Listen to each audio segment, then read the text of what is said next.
تم مخلوق سے تو درست رویہ رکھتے نہیں اور خالق سے درست رویہ رکھنے کا دعویٰ کرتے ہو۔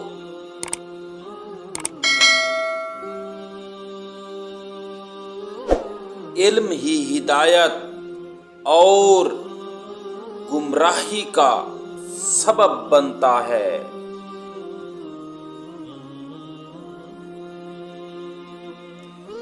تمہارے جسم ابھی ظاہری گناہوں سے پاک نہیں ہوئے اور تم اندرونی پاکیزگی کی بات کرتے ہو۔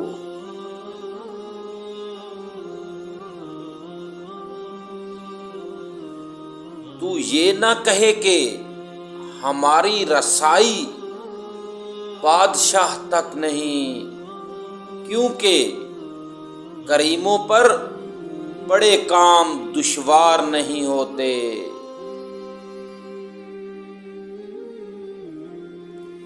جب انسان کی آنکھ سے آنسو بہتے ہیں تو اس پر رب کی رحمت برستی ہے۔